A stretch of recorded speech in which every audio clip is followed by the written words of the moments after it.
Hello there, this is Razep Africa. Welcome once again to this today's edition. I am right here in the studio with Anyete Onyeme. Hi, Anyete. Good morning, Joy. I'm glad to be here this morning. It is a very wonderful Friday. It is weekend, and of course, you know that it is the beginning of the week for me. But for Joy, it is. It's the end of the week. So, absolutely end of the week. So. Frankly, I have no plans to do anything this weekend. I hope to have that rest that is. I think we had an appointment some weeks back. Since you don't have anything for the weekend, I think I can actually occupy you. Your birthday has passed, move on. Anyways, welcome back to Razep Africa. As usual, we give you all the stories you need to have just so that you are informed about what's going on across this continent, giving you updates, giving you insight into the stories developing. And today is not an exception, as of course we'll get into the stories. We'll start with the African News Update, analyze those stories, and remember today's Friday, so you are sure to have the agriculture for today and tomorrow's segment later on in the show. But rest assured, we'll dive deep into happenings across Africa. And on the African News Update this morning, we begin in Nigeria, where another batch of Nigerians at this moment are returning home from South Africa as the federal government intensified its evacuation of citizens affected by the recent anti-immigrant unrest. Now, the federal government says 271 more Nigerians affected by xenophobic tensions in South Africa are expected to arrive in Lagos today, bringing the country closer to completing evacuation of citizens who voluntarily registered to return home. The Ministry of Foreign Affairs says nearly 600 Nigerians have already been evacuated through previous operations, with 3 more flights planned to bring home about 700 additional returnees. Authorities also dismissed allegations that officials at the Nigerian High Commission demanded money from evacuees, insisting that all evacuation flights are fully funded by the federal government. Now, the ministry urged the public to disregard what it described as false claims while reaffirming its commitment to ensuring the safe return of all affected Nigerians. The evacuation effort comes as diplomatic tensions continue to grow over the treatment of foreign nationals in South Africa. Ghana and South Africa are now at odds over the death of a Ghanaian national, with Accra insisting the victim was killed during anti-immigrant demonstration in Cape Town. Ghana has formally protested the incident, linking it to the recent wave of xenophobic unrest that has prompted thousands of South Africans to leave South Africa. Pretoria has strongly rejected the allegation, saying no deaths were recorded during the Tuesday's protest, accusing Ghana of spreading unverified information. South African police say the victim was actually shot a day earlier in what they believe was an extortion-related attack, while Ghana says it stands by its version of events, deepening the diplomatic dispute. I can't help but, get into this story. It's quite unfortunate that the Ghanaian passed away from all of this. First of all, let's get to Nigeria. Let's start with Nigeria, where it seems I saw the allegation where it was alleged that foreigners were asked for monies. That was really unfortunate because, countries across the world would never request money from victims who need evacuation. Yeah, Joy, my heart goes to, first and foremost, to those who have passed, and we hope that their soul will find rest. And of course, now to the first, Nigeria. We are having returnees, and we are hoping again that would have what it takes enough to cater for them as they stroll in the country already. I don't know if this is actually a positive one for Nigeria. Let me tie this. Of course, like I always say. If you've been contributing to the economy of South Africa as you claim that you have, welcome home. No, There's sure. so much to do back here. Bring your expertise here. I want to tie it. Let us all be here and fix the country. I want to tie it down to what is going to happen in Nigeria in the next 7 months and 2 weeks. I'm talking about the elections that is coming. So maybe first I would start with advising those who have actually returned to Nigeria that because you're back home, then this is your country. Go get your voter card if you didn't have any, and get ready because election comes up in January 2027. Absolutely. So that you can be a part of the voices that will make the crop of leaders you would expect as you arrive the country and also live in the country that you've been hearing of for some time. I don't know how many years you've actually spent in South Africa. So get ready. And that's why I said I don't know if this is actually a positive one for Nigeria. We've been talking over the time about over 250 million Nigerians, and we're having more returnees come. So the number will increase, and that means economically we'll have a lot of increase. Of course, in the political front also we'll have a lot of increase. And let's see how this increase will actually affect the growth of our giant nation in Africa.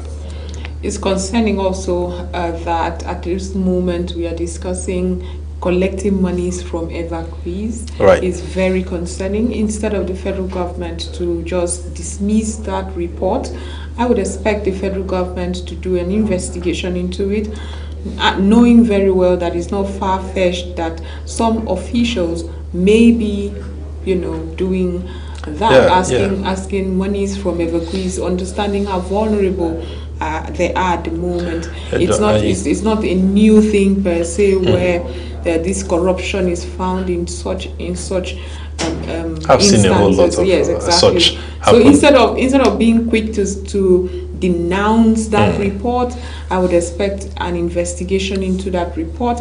Hopefully, as usual, let's see prosecution just to deter people, because again we are having our image out there, and if we are not careful, it would come off like Nigeria has happened again, and that's not something we can at all times. It's all fun and games to say these things, but at some point the country should be very intentional about its image, about the kind of stories and reports that are out there. And then for the Ghanaian citizen that passed away, I can understand where their thoughts would be, where Ghana is standing by that story. We've also recorded people dying from this xenophobic agitation. I know our Minister of Foreign Affairs says it's not xenophobic, it's Afrophobic, and she gave her reason for that, being that these individuals are not attacking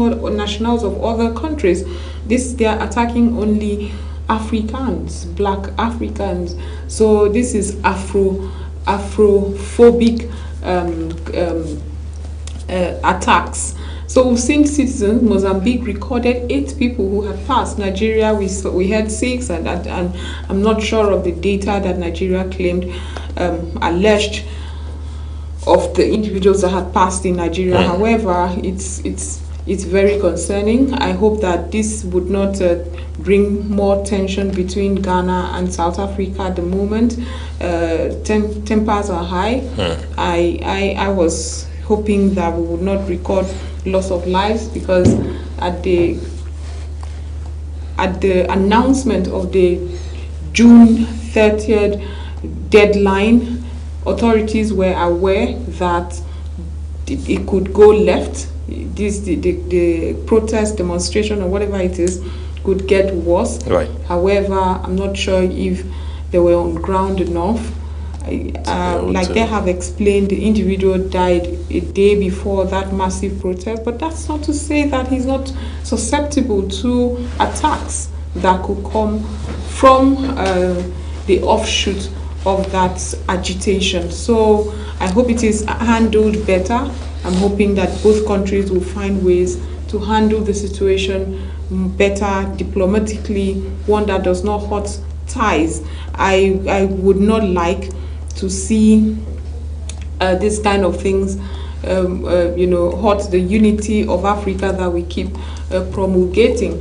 Yesterday, I had a friend who invited me some days ago had a friend who invited me for a press conference where some Nigerian youth were sitting down to say they were also giving ultimatum to South Africans in Nigeria. And I had a conversation with him. I said, why do you want to stir that? It means we are just the same as they are.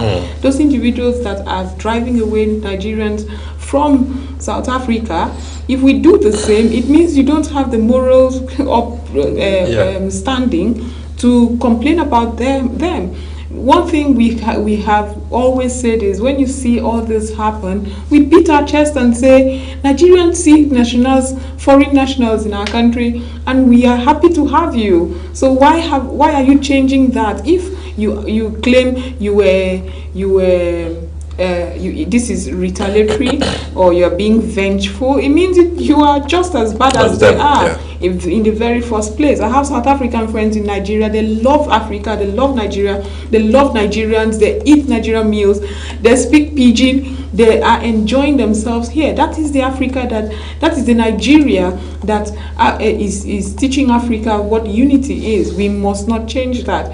And as my protest was not agreeing to go cover that event, because I could not give credence to that movement. I could not bring myself to give credence to that movement or give it one more publicity. Right. And I apologized and said, I am a journalist. I should at all times balance report and report actions happening across the world or whatever. But I'm also one that loves Africa, and I will not promulgate something that does not fit into the unity.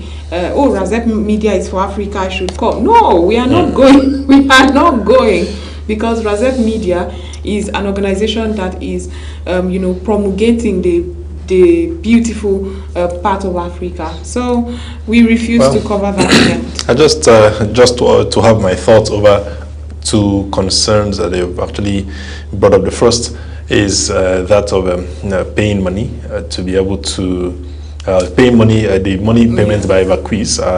I think, just like you mentioned earlier, the Nigerian government should be very careful with coming out with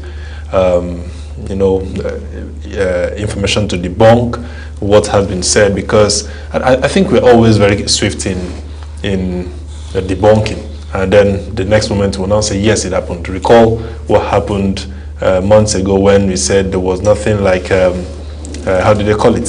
The coup. And the next moment they came up and said there was actually a plan about coup. So I think it is very necessary that we do a whole lot of checks first and foremost. The government should always check first before having words to come up to say we are debunking that this actually happened. Because I can remember, I think that was in 2011, that was when officially the whole registration for NIN started, and Nigerians did not take into it, because what was NIN? No one really knew what the NIN registration stood for, so Nigerians did not jump into it. Not until it now came to about 2018 when there was some sort of linkages, NIN, BVN to the bank. And then Nigerians now heard that, oh yeah, if you don't do these, you might not be able to withdraw. So people started rushing to the NIN offices to do it. I tell you for a fact that I one time stumbled on people at a particular secretariat in a state in this Nigeria who were ready to actually get themselves registered at the NIN office. And the government said it was free.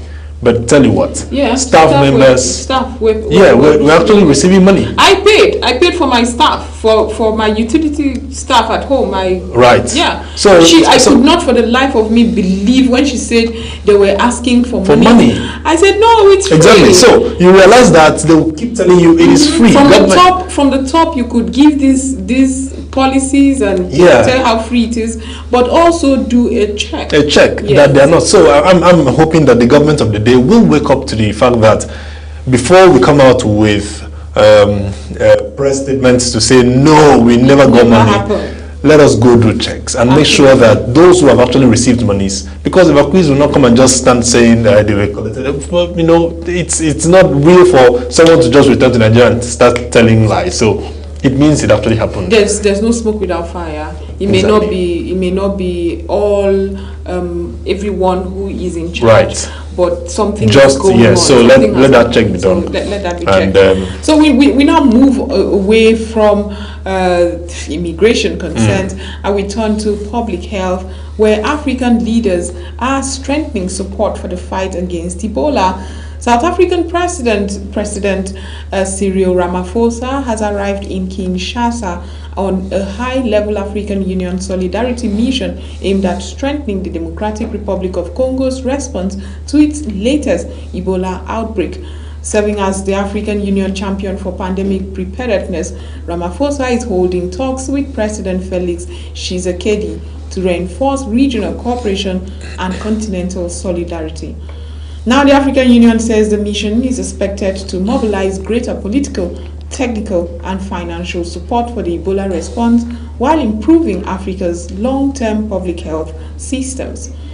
The visit also seeks to strengthen cross-border preparedness and replenish the African Epidemic Fund to improve the continent's resilience against future disease outbreaks.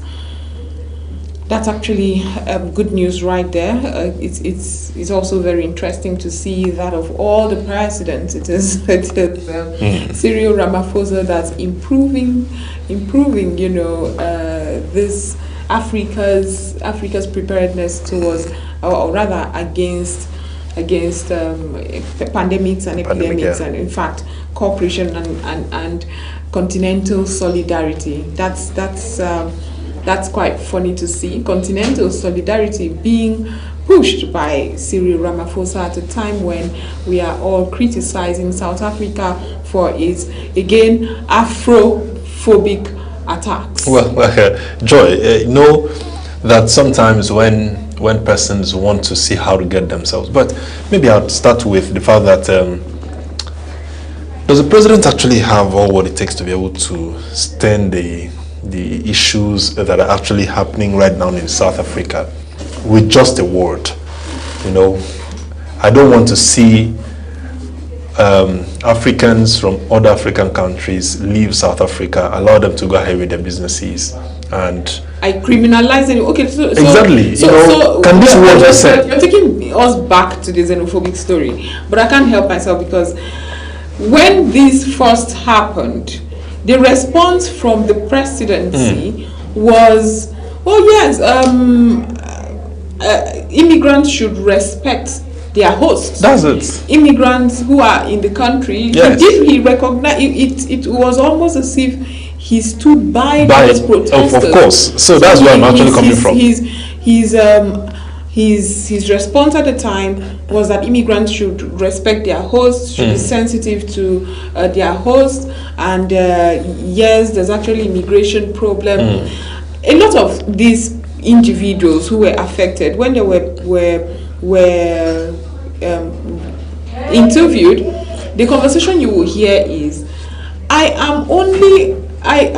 ran out of stay. There's a diplomatic term for when you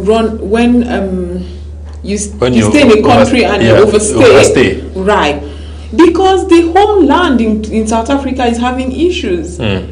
The South African Homeland Department is having issues and have not been actively giving migrants these certifications to stay longer. Right. Their residency, they could not renew it. And this is not just for black migrants. Yeah. It's for across board. There were those who were lawfully. I saw a very sad video of during the protest, I saw people attacking a man who has a family, who lawfully has documents to be in South Africa. He's black. He was attacked. His young children were attacked and bleeding. And the poor man was screaming, "My daughter is bleeding. My daughter is bleeding." And they carried him literally by his neck out of his home for him to just leave. So when you see, he's championing African cooperation and continental solidarity, I don't know if it works, because he had not proven per se that he stood against what was going on in South Africa there. So it's no. So for me, I just like I said earlier, for a man who actually wants to get his name cleared, having done so, it's I mean, but now I'm talking it's about the diplomatic to pandemic. go and do the whole pandemic outing. Right. However, that does not actually stop us from saying that it is actually a good move for Africa, so that we can have this issue of pandemic and fight against pandemic, Absolutely. held to a standstill. Because when it comes to outbreaks like this, disease outbreaks that could go south, we saw how we thought we were insulated when there was COVID-19 until just one case. Just one case. And Nigeria was already, it spread. It's beautiful to see that Africa is coming together to fight against Ebola, giving resources. But still, this actually brings me to the question: are we actually in oneness when we want to just fight a particular cause, and then we are not together when it has to do with other issues in Africa? I won't care too much about the internal issues when my people would be susceptible to this disease. It has the potential to spread into my country. I will shove everything aside, tackle it in your country while it's still contained within that space, just to ensure that I don't have to deal with that if it spread. And if you follow the stories happening around Ebola, it's not just Africa that's concerned. You're seeing Europe coming in to support the Central Republic. You're seeing America coming to support as well. America, like we saw yesterday, is dedicating $1.4 billion just so that to boost the health sector in Kenya at the moment, just so that it could have containment facilities against pandemics like this and outbreaks like this that could become a pandemic. I think first I would say it's a good job to start the process by Cyril Ramaphosa. However, I'd hope that other African presidents will come together, African leaders. Let me not hold it to African leaders. That will come together. Convergence did not just have Ramaphosa. We had Namibia. We had several other. We had. I'm talking about the acceptance now. So at the end of the day, we can come together, but maybe there could be talks, and at the end of the day, disagreement, and it's not round anymore. So I hope that all of us will come together and make the round table a round table and have a discussion and come up with the right ideas that would help us. Razep Africa should do a report on airports readiness. Because I know I stumbled on an article that talked about for countries that at the moment are recording Ebola outbreaks, individuals coming from those countries are screened more. But beyond that, we have porous borders. I would say, as much as we can, we should be ready for an outbreak, a possible outbreak, or just even if it's one. Is it a pilot case they call it? Is it a medical term for the first person who may bring it into the country? So we should be ready for this. And it's also good to see that was it democratic? There's an African country that had submitted a possible vaccine and treatment. I think that was Democratic Republic of Congo. It should be. Yes. Submitting it for clinical trials to the WHO, hoping that we would see an African medicine or medical intervention that fits Africa, and not some Johnson & Johnson or some international corporation that will give us a... Joy, you know that when you've actually hit some sort of nail on the head. I had a friend who studied pharmacy, and in the course of our discussion, he said that a whole lot of medications can actually be manufactured here if we actually pay more attention to it. And that is because some of the medications we have here, the how do we call it? What is used in producing them are still here. Yeah. So just pay attention to it. And so if a country like DR Congo says we can... Forget pharmaceuticals. Do you know that we have to get Ankara from China? Because it's difficult to manufacture in country when we have energy problems, we have road infrastructure problems, we have logistical problems. Exactly. So it's not just about so they come here, take our herbs and spices and whatever the drugs, whatever the pharmaceutical companies need to produce these drugs. They take it from Africa and then bring back, and we buy process. It is, you think Dangote would not diversify into pharmaceuticals if it were easy? They look at what. Well, I don't know what makes it difficult, Joy. I'm telling you now that manufacturing in Nigeria is tough. That's why I'm saying I don't know what makes it very tough. But so these logistical issues that I mentioned, energy issues that I mentioned, we have all of these things that are pick and call. We are not just using it the right way. We have electricity. We have electricity. If you try to start a company right now, you will provide the road to your company. You will provide. We have all of these things. You provide energy for your company. All of them in this country. Okay. So I mean, I am excited that you're this optimistic. I wish I could sit here and sound like I live in a bubble with you, but unfortunately, reality check is often check, Joy. You are actually doing a reality check from circumstances we are passing through at the moment. If you can find those circumstances, I mean it, that we can actually have all of this. Absolutely. It is easy to do. Not to mention that there's a certain stereotype towards locally produced because of our standards. But some states actually. Do we have organizations that ensure standards? We have. How many times do you go to a pharmaceutical store and you're buying a drug and they tell you this is Nigerian made and this is foreign made, and you're like, no more. Let me not be taking paracetamol. No, Joy. Let me not be taking aspirin in the place of Flagyl. We have standard organization of Nigeria. I can't undermine. I can't undermine the talent skills that they recently, Joy. Let me just mention this as we gradually take a break. Recently, a particular state I don't want to mention had what they call made in the states products, and a lot of persons went to patronize. And guess what, Joe? It was very cheap. We've always been screaming for local content, but this is it for the first half of the show. Like we told you earlier, we will go for a short break. When we come back, it will be time for agriculture for today and tomorrow, where once again we'll be told all those updates around the agricultural sector, giving you everything you need to know to participate in the sector that determines our food, health, and everything. We'll be back after the short break. Welcome to Razep Africa, the heartbeat of the continent in one show. Here, we celebrate Africa not as a headline, but as a home full of ideas, courage, flavor, and future. This is where we talk about everything Africa.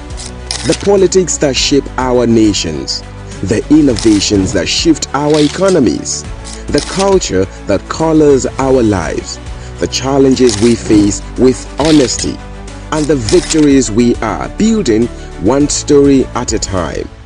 On this show, no topic is swept aside. We are unfiltered and we are intentional. We bring you experts from across the continent and the world. Voices that know, voices that live the African experience, voices that are shaping the next chapter of our story. Let your spirit rise. We don't just tell Africa's story, we own it. Join Joy Asonye on Razep Africa, Monday to Friday at 11 a.m. to 12 noon on Global Television.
Welcome to Razep Africa, the heartbeat of the continent in one show. Here, we celebrate Africa not as a headline, but as a home full of ideas, courage, flavor, and future.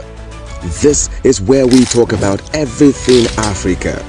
The politics that shape our nations, the innovations that shift our economies, the culture that colors our lives, the challenges we face with honesty, and the victories we are building one story at a time. On this show, no topic is swept aside. We are unfiltered and we are intentional. We bring you experts from across the continent and the world.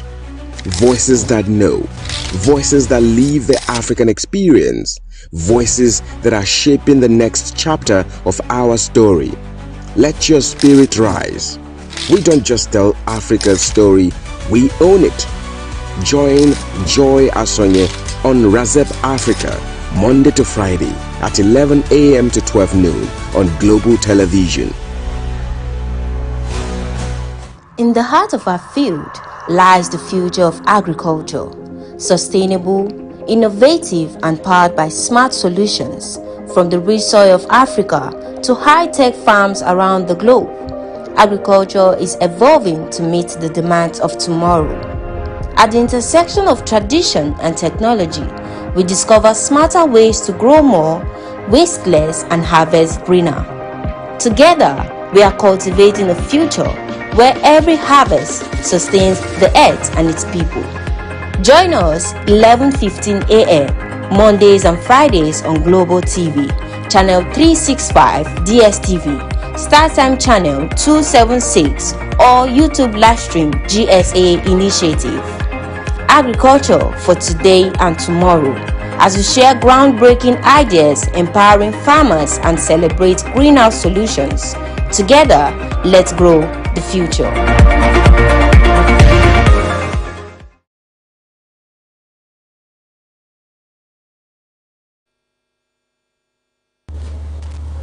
Hello and welcome to another exciting edition of Agriculture for Today and Tomorrow, the program where we explore innovative ideas, practical solutions, and emerging opportunities shaping the future of agriculture in Nigeria and across Africa. Remember, this is a Media for Agricultural Development project of GSAI, that's Growth for Sustainable Agriculture Initiative. I am privileged to be your host today. Daniel Black is my name, and today we'll be discussing a very, very important topic: challenges of agri-tech adoption in Nigeria. Let us understand what agri-tech is. First and foremost, technology is transforming agriculture globally. We all know that. Farmers are using drones to monitor crops, artificial intelligence to detect disease, satellite imagery to predict yields, mobile apps to access weather forecasts, and digital platforms to sell produce directly to buyers.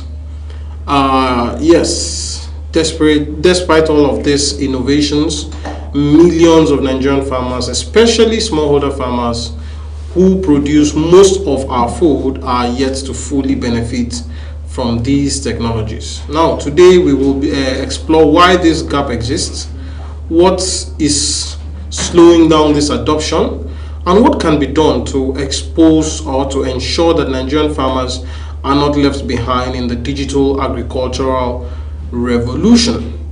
So let's talk. What exactly is agri-tech, right? The word has been used across board by different stakeholders, by different people. Let us actually understand what agri-tech is. Agri-tech simply means the use of technology to improve agricultural production, marketing, financing, and decision making. So long and short of it is the use of a technology across to improve the value chain of agriculture.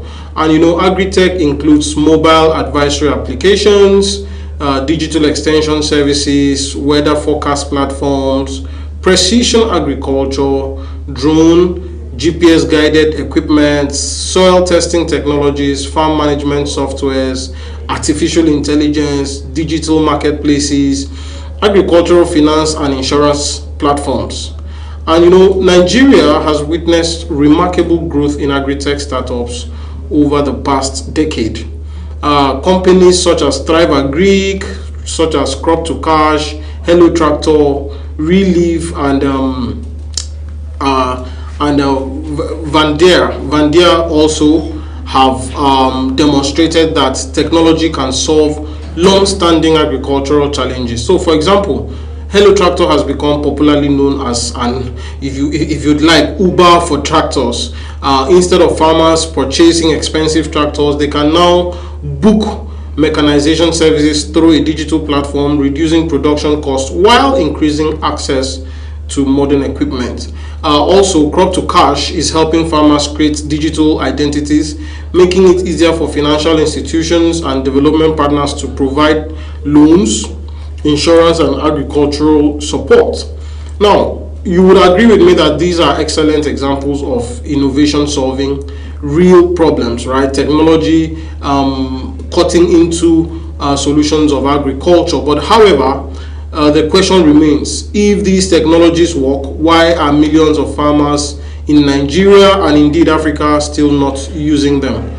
And that takes us to talking about what the challenges could be, what the challenges are. So there are several reasons why Africa and Nigeria have not done a full adoption. I would say we probably are at 20 to 30% adoption of agricultural technology. So first and foremost, which is very obvious, is a poor digital literacy. There is so much digital illiteracy in Nigeria and in Africa. Many rural farmers have limited experience using smartphones or digital applications. So even when they own smartphones, navigating these apps can be difficult without training. And studies continue to show that training and extension support significantly increases technological adoption among Nigerian farmers. And research on the Rice Advice mobile app, for example, platform, found that trained farmers achieve substantially higher rice yields than other users. Now, secondly, is poor internet connectivity across the country. So many farming communities still experience weak mobile networks and unreliable internet services. Digital agriculture cannot thrive where connectivity remains inconsistent. So farmers cannot access weather updates, online market advisory services. If they cannot connect to this internet, they cannot actually access these products, these services. Now, affordability of agri-technology. Most of these farmers are smallholder farmers planting in small plots, in small acres. Affordability of the technological solution is another major challenge. So many agri-tech tools require smartphones, require internet subscription, and of course other subscription fees. And for a farmer cultivating 1 or 2 hectares of land, these costs may compete with purchasing seeds, fertilizer, or pesticides, and it's increasing the cost of production. So technology must demonstrate immediate economic value before many farmers are willing to invest. Yes, so if these technologies do not show immediate economic value, most farmers just feel that it is an option that they can actually do without. And then fourth is inadequate extension services. Technology should complement, not replace, human extension officers. So farmers still value trusted advice from extension workers and experienced farmers. And yes, when digital tools are introduced alongside extension services, adoption improves significantly. Another challenge we would also want to identify is language barrier. So many of these agri-tech applications are available only in English, and millions of Nigerian farmers communicate primarily in local dialects like Hausa, Yoruba, Igbo, TV, and other languages that are predominant in Nigeria, and many other that are predominant in Nigeria. So technology must speak the language of its users. Agri-technology in Nigeria, in Africa, must begin to speak the language of its users. Many farmers also have been disappointed by previous interventions, and this has also caused some form of doubt, some form of hesitation and reluctance in adopting future or different interventions. So these farmers want proof that the new technology will genuinely improve their yield, income before changing long-established farming practices. Of course, we know that change is usually very difficult, and they need to see that this new change that they are going to is actually worth the while. Building trust takes time. So it is very important for us to know that agri-technology is not something that would just happen overnight. It is going to take a process.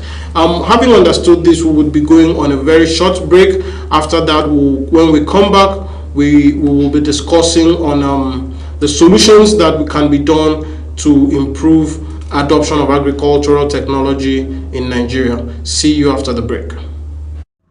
In the heart of our field lies the future of agriculture, sustainable, innovative, and powered by smart solutions from the rich soil of Africa to high-tech farms around the globe. Agriculture is evolving to meet the demands of tomorrow. At the intersection of tradition and technology, we discover smarter ways to grow more, waste less, and harvest greener. Together, we are cultivating a future where every harvest sustains the earth and its people. Join us 11:15 a.m. Mondays and Fridays on Global TV, Channel 365 DSTV, StarTime Channel 276, or YouTube Livestream GSA Initiative. Agriculture for today and tomorrow, as we share groundbreaking ideas, empowering farmers, and celebrate greenhouse solutions. Together, let's grow the future.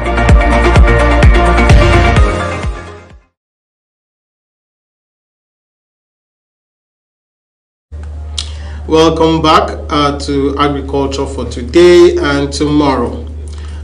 We did promise that we'll be talking solutions after the short break, and the question now is, how do we move forward? Number one, we need to begin to invest in digital extension services. Now, this technology should empower extension officers rather than replace them, rather than try to replace them. Imagine every extension worker carrying digital tools that provide weather forecasts, pest alerts, and market prices in real time. Farmers receive trusted advice while benefiting from technology.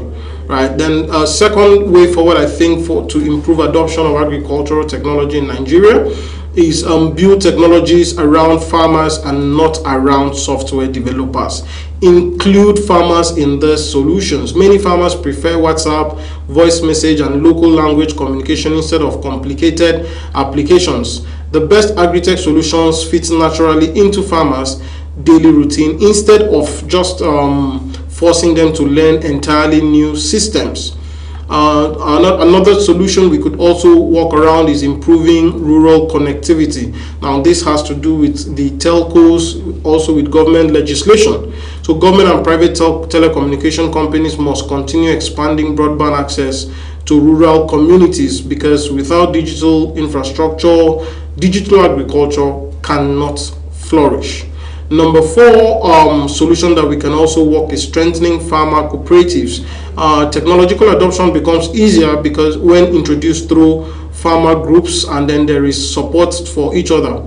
Cooperatives provide peer learning, they reduce cost, and of course improve confidence in new technologies. We move to the next solution. We could improve access to finance. So financial institutions should support agri-tech adoptions through affordable loans and equipment financing. Technology should be viewed as a productive investment rather than an additional expense. So let's having looked at those way forward, let's talk about some real life stories, some real life examples that we have seen that despite the challenges, Nigeria has encouraging examples. We have Hello Tractor, like we mentioned earlier. And Hello Tractor has actually connected thousands of farmers with tractor owners, and they do this through digital booking systems, improving access to mechanization. We also have Crop to Cash, which is helping farmers establish digital identities that improve access to financial services. Research involving nearly 800 rice farmers in Ebonyi State found that users of the rice advisory platform increased yield by an average of about 19 tons per hectare, right, compared with non-users, demonstrating that well-designed digital advisory services can deliver measurable productive gains when farmers receive training and support. So you now find out that these examples prove that agri-tech can work in Nigeria when it is addressing real farmer needs. That would be all as we conclude today or on today's program. One important lesson stands out. Nigerian agricultural transformation will not happen simply because technology exists. It will happen when technology becomes accessible, affordable, understandable, and trusted by farmers who feed the nation. So agri-tech is not about replacing farmers, it is about empowering farmers to make better decisions, increase productivity, reduce loss, and improve their income.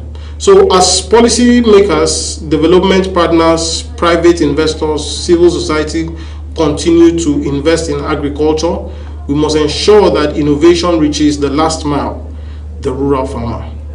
Only then can technology transform agriculture and strengthen food security in Nigeria. That will be all on today's episode of Agriculture for Today and Tomorrow. Thank you for joining us on this edition. And I remain Daniel Black.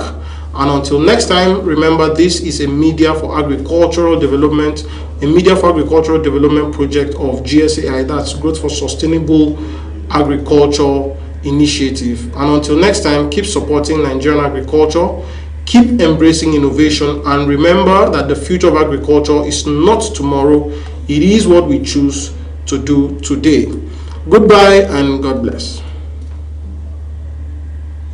In the heart of our field lies the future of agriculture, sustainable, innovative, and powered by smart solutions from the rich soil of Africa to high-tech farms around the globe.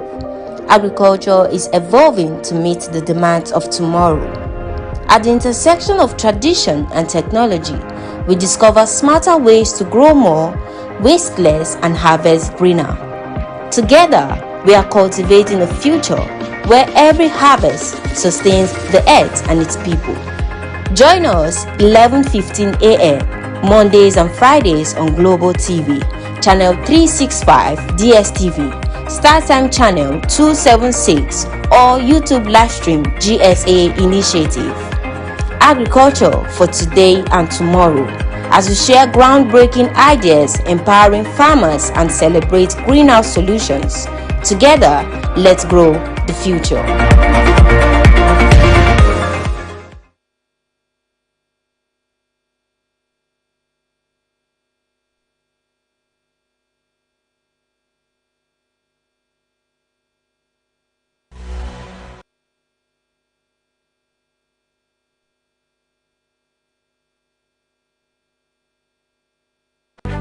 Welcome to Razep Africa, the heartbeat of the continent in one show.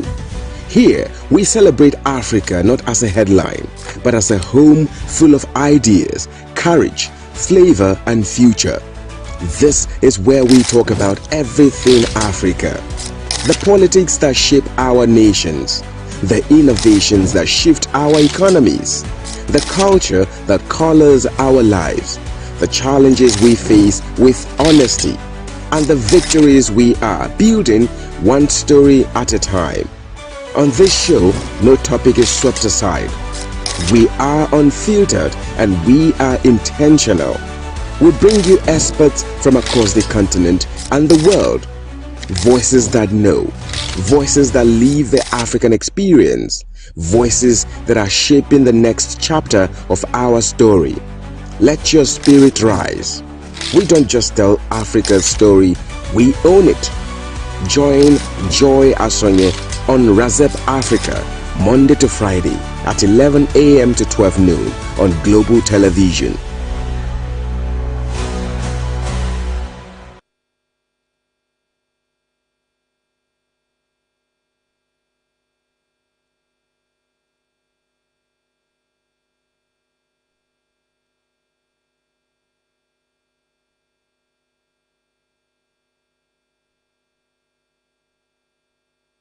Welcome back from that. This is still Razep Africa, where we're discussing so much important issues. I mean, agriculture for today and tomorrow was quite interesting, talking about the very many facilities necessary to ensure that our agricultural sector is blooming, of course. Yeah, and I told you, Joy, that I love that segment because it brings food to the table. Literally, I like that. It brings food to the table. Once we have a program, I always remember that I have food to eat. And because I love food, that doesn't mean I'm a glutton. I prefer that we have that program so that we can have more food that is enough for us here, and of course will be enough for us to keep for others in the country. However, just because it is almost time for us to depart, somehow I'm not departing with you.